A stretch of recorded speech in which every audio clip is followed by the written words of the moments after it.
Hello मित्रों, आपका इस चैनल पर स्वागत है। आज हम पढ़ेंगे क्षेत्रमिति में 3D। क्षेत्रमिति दो प्रकार की होती है, 2D और 3D। तो हम आज पढ़ेंगे 3D। 3D में केवल घन के जितने भी क्वेश्चन है हम वो क्वेश्चन करेंगे। तो आप इससे पहले इस YouTube चैनल को सब्सक्राइब जरूर कर देना ताकि आपको इस प्रकार के क्वेश्चन मिलते रहें। तो हम स्टार्ट करते हैं। घन घन के फॉर्मूले। घन का आयतन भुजा क्यूब, विकर्ण की लंबाई √3a, घन का संपूर्ण पृष्ठीय क्षेत्रफल 6a²। क्या क्या फॉर्मूला है घन के? घन बराबर घन का आयतन भुजा क्यूब, घन के विकर्ण की लंबाई √3a, घन का पृष्ठीय क्षेत्रफल 6a²। Question number first. एक घन की प्रत्येक भुजा 8 सेंटीमीटर लंबी है, तो आयतन, विकर्ण की लंबाई और संपूर्ण पृष्ठ क्षेत्रफल क्या होगा? एक घन की प्रत्येक भुजा 8 सेंटीमीटर लंबी है, तो आयतन ज्ञात करो, विकर्ण की लंबाई ज्ञात करो, संपूर्ण पृष्ठ क्षेत्रफल ज्ञात करो। हमने पढ़ा था घन का आयतन क्या होता है? भुजा क्यूब। 8 गुणा 8 गुणा 8। बाद में हमने पढ़ा था कि घन का संपूर्ण पृष्ठ क्षेत्रफल 6a²। और बाद में हमने पढ़ा था विकर्ण की लंबाई √3a। तो हमको इस फॉर्मूले में केवल मान रखना है और ये उत्तर आ जाएंगे। किसी घन का संपूर्ण पृष्ठ क्षेत्रफल 150 वर्ग सेंटीमीटर है, तो घन का आयतन होगा। किसी घन का संपूर्ण पृष्ठ क्षेत्रफल कितना है? 150 वर्ग सेंटीमीटर। क्या होता है फॉर्मूला? 6a² बराबर 150। a² बराबर 150/6, 2 बार और 5 बार 25, तो a बराबर आ जाएगा 5। हमको भुजा निकालनी है। भुजा आ जाने के बाद में जो भी हमको पूछा है उसका सूत्र लिखो और सूत्र में मान रखो, इसका आंसर आ जाएगा। अब घन का आयतन भुजा क्यूब, तो 5 गुणा 5 गुणा 5 बराबर 125 आंसर। एक घन के विकर्ण की लंबाई 6√3 सेंटीमीटर है, इसका आयतन तथा संपूर्ण पृष्ठ क्षेत्रफल क्या होगा? एक घन के विकर्ण की लंबाई √3a बराबर 6 से 3। अब a बराबर 6। अब हमको पूछा आयतन बराबर a क्यूब और संपूर्ण पृष्ठ क्षेत्रफल 6a²। तो a क्यूब बराबर 6 गुणा 6 गुणा 6 और संपूर्ण पृष्ठीय क्षेत्रफल 6 गुणा 6 गुणा 6 बराबर 216 और 216। ये इसके आंसर होंगे। 25 सेंटीमीटर वाले एक घन को पिघलाकर 5 सेंटीमीटर भुजा वाले घन कितने बनेंगे? 25 सेंटीमीटर वाले एक घन को पिघलाकर 5 सेंटीमीटर भुजा वाले घन कितने बनेंगे? तो क्या करना है हमको? घनों की संख्या बराबर बड़े घन का आयतन अपॉन छोटे घन का आयतन। तो बड़े घन का आयतन 25 गुणा 25 गुणा 25 बटा छोटे घन का आयतन 5 गुणा 5 गुणा 5 5, तो 5 गुणा 5 गुणा 5 बराबर 125। लोहे के 3 घनों के सिरों की लंबाई क्रम से 6 सेंटीमीटर, 8 सेंटीमीटर, 10 सेंटीमीटर है, तो उन्हें पिघलाकर बनाए गए घन की प्रत्येक भुजा की लंबाई क्या होगी? लोहे के 3 घनों के सिरों की लंबाई क्रम से 6 सेंटीमीटर, 8 सेंटीमीटर, 10 सेंटीमीटर है, तो उन्हें पिघलाकर, जब पिघलाने वाला सवाल आता है 3 संख्या देकर के हमको चौथा घन पूछा जाता है, तो क्या करना है? माना कि 1 घन, 2 घन, 3 घन और ये हमको चौथा घन पूछा है।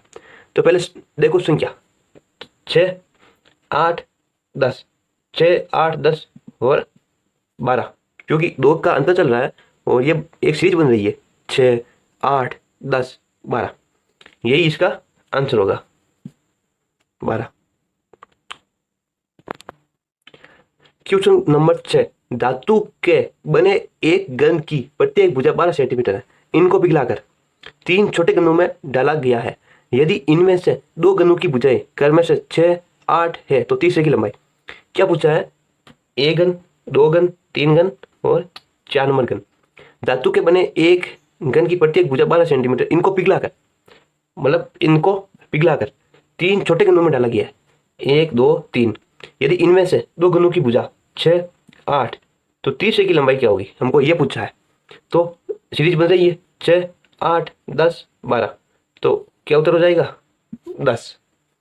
यदि पिघलाने वाले क्वेश्चन आते हैं तो पहले ये देखो कि सीरीज बनती है और उसमें 100% सीरीज बनती है ऐसी एक, तो और वही इसका आंसर होता है। इस प्रकार के आप क्वेश्चन देखना चाहते हो तो इस चैनल को सब्सक्राइब जरूर कर देना। एक आयताकार लकड़ी का टुकड़ा 6 सेंटीमीटर 9 सेंटीमीटर 12 सेंटीमीटर विमाओं का है। इसे काटकर बराबर आयतन के घन बनाए गए हैं जिनकी पूर्ण संख्या है, ऐसे घनों की संख्या होगी। एक आयताकार लकड़ी का टुकड़ा है जिसकी भुजाएं 6 9 12 विमाओं का है। इसे काटकर बराबर आयतन के घन बनाए गए हैं, बराबर आयतन के घन बनाए गए हैं जिनकी पूर्ण संख्या है, तो ऐसे घनों की संख्या कितनी होगी, हमको यह पूछा है। तो हमको इस प्रकार के क्वेश्चनों में क्या करना है, तीनों संख्याओं का में से लेना है, में से, तो वो आ जाएगा 3। अब लिखना है इन संख्याओं का वो नीचे आयतन, मतलब 3 गुना 3 गुना 3 बराबर 24। जब हमें घनों की संख्या पूछी गई है तो वहां पर क्या करना है, जो भी सेंटीमीटर में भुजाएं दी हुई है उनका हमें में से लेना है, एचसीएम लेना है। दो घनों के आयतनों का अनुपात 27:64 है। इसके संपूर्ण परिचय क्षेत्रफल का अनुपात क्या होगा। दो घनों का आयतन बराबर होता है ए क्यूब बराबर 27 और 64, तो ए बराबर हो जाएगा 3 और 4, ए बराबर 3 और 4। अब हमको पूछा है संपूर्ण पृष्ठीय क्षेत्रफल का अनुपात 6a² बराबर 6a², जैसे 6 कैंसिल, 3 और 4 9 और 16, तो क्या अनुपात आ जाएगा 9:16। दो घनों के आयतनों का अनुपात 27:64 है, तो घन का आयतन बराबर ए क्यूब, तो 27 और 64 का क्यूब 3 और 4। अब हमको पूछा है संपूर्ण पृष्ठीय क्षेत्रफल का अनुपात, तो 9:16। धातु के बने 3 ठोस घनों की विमाई क्रमशः 30 सेंटीमीटर 40 सेंटीमीटर 50 सेंटीमीटर है। इन्हें पिघलाकर बनाए गए घन का संपूर्ण पृष्ठीय क्षेत्रफल होगा 1 घन 2 घन 3 घन और 4 घन। पिघलाने वाले सवाल कैसे हल करने हैं, ये हमको 30 दी हुई है, ये हमको 40 दी हुई है, ये हमको 50 दी हुई है, 30 40 50, तो ये कितनी हो जाएगी 60। अब पूछा है पिघलाकर बनाए गए घन का संपूर्ण पृष्ठीय क्षेत्रफल, पिघलाकर बनाए गए घन का संपूर्ण पृष्ठीय क्षेत्रफल 6a², तो भुजा कितनी आ गई 60, 6 गुणा 60 सेंटीमीटर। यदि हम इसको मीटर में चेंज करते हैं तो गुणा 100, 60 गुणा 100, 6 गुणा 3/5 गुणा 3/5, ये लगभग आएगा 2.16 NS। पिघलाने वाले क्वेश्चन में क्या करना है, उसमें एक सीरीज बनती है, तो उस सीरीज के अनुसार ही हमको प्रश्नों के हल करने हैं। एक घन की प्रत्येक भुजा में 50% की वृद्धि करने पर घन का आयतन में कितने % की वृद्धि होगी। हमें पूछा है आयतन में कितने % की वृद्धि होगी, 50%। 50% को हम क्या लिख सकते हैं 50/100 बराबर 1/2। अब पूछा है कि 1/2 वृद्धि 3 की वृद्धि करने पर आयतन कितना होगा इसका, एक क्यूब 8, इसका 27, कितने की वृद्धि 18, कितने पर 8 पर गुणा 100 बराबर 1800/8, ये इसके आंसर है।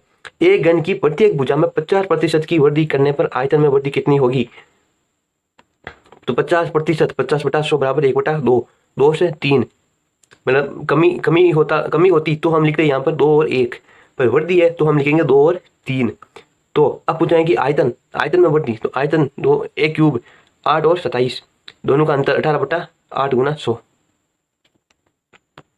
एक घन की प्रत्येक भुजा को दुगुना करने पर इसके संपूर्ण पृष्ठ के क्षेत्रफल में कितने % की वृद्धि होगी। संपूर्ण पृष्ठ के क्षेत्रफल में कितने % की वृद्धि होगी, 6a² बराबर 6a²।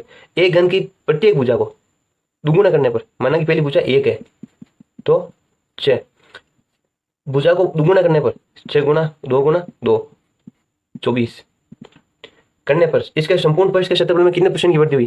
कितने परसेंट की? 18% की। कितने पर? 6 पर गुना 100, 3 बराबर 300% की वृद्धि हुई। एक घन की प्रत्येक भुजा को दोगुना करने पर इसके संपूर्ण पृष्ठ के क्षेत्रफल में कितने प्रतिशत की वृद्धि होगी? तो पहली बार हम मानते हैं 1% की वृद्धि, बाद में 2, तो क्या आ जाएगा? इस प्रकार 3 और 4 भी मान सकते हैं, पर हमको छोटा से छोटा मानना है।